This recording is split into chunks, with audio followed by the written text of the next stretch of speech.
Those who ignore Africa's growing global importance do so at their own peril. Obama knew, Trump turned his back on Africa, and for Joe Biden, the penny is starting to drop.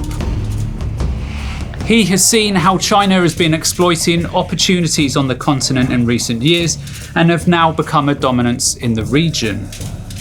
But why is Africa so important to the US, China, and many others? Firstly, nearly a half of all the world's gold and around 1/3 of all minerals are found in Africa.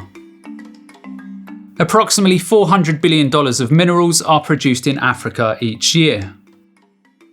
On top of this, around 12% of the world's oil and 8% of the world's natural gas reserves can also be found here. And it could go way above this once exploration fully kicks in. One of the other big drivers for the rush into Africa, though, has been for its lithium and cobalt. Just think about the world's smartphones and electric cars and the growth these markets will go through in the coming years. Lithium and cobalt are some of the main metals used to produce batteries, and Africa, for example, produces over 60% of the world's cobalt that end up in batteries that power the world's electronics and electric cars.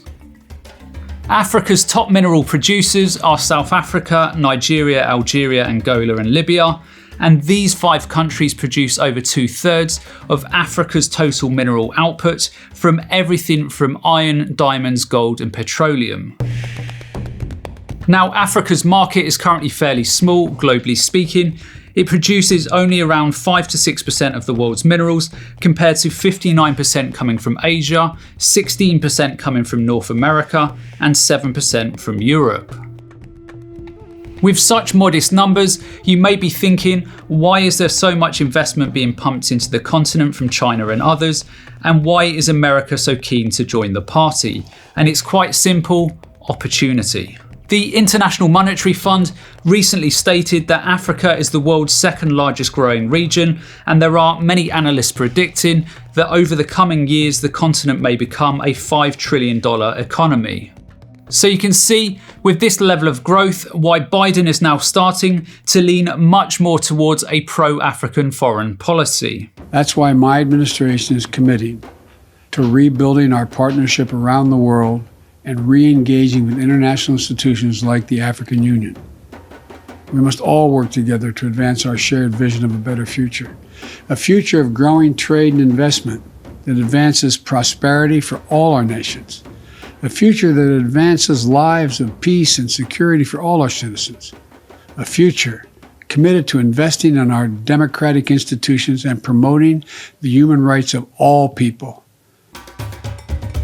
For America, they have watched China's growth both domestically and internationally for the last 25 years, and they now have much anxiety over China's dominance in the region.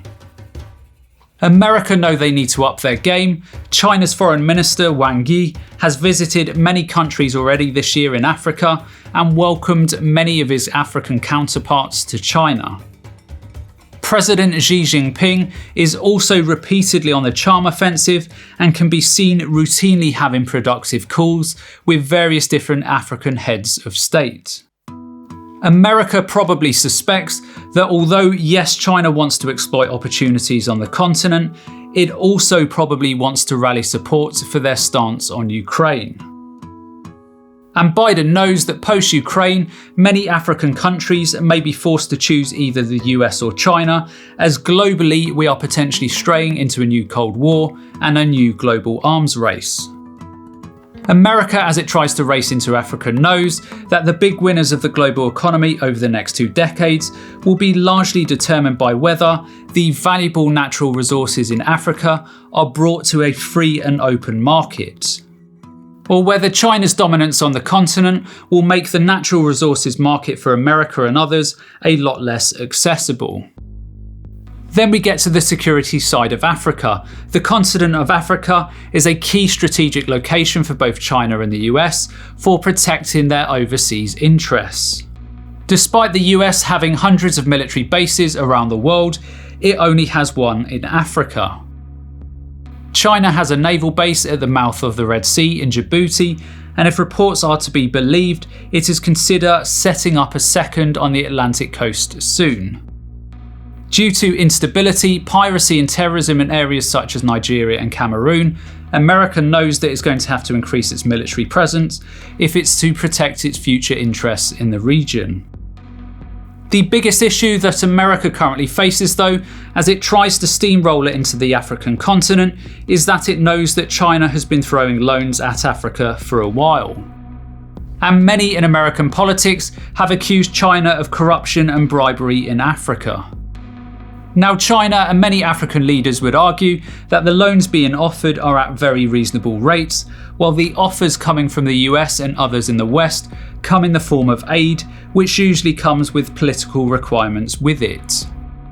Now, many would argue that the US as a superpower has been in decline for the last couple of decades and has diminished in all areas from its military might to its stop-start economy, and that it can ill afford to give China a head start in Africa. The question to be seen from Biden and his successors over the next 20 years and beyond is whether they will stay in the African race longer term, or whether domestic and international problems elsewhere will ultimately give China and Europe the advantage in Africa.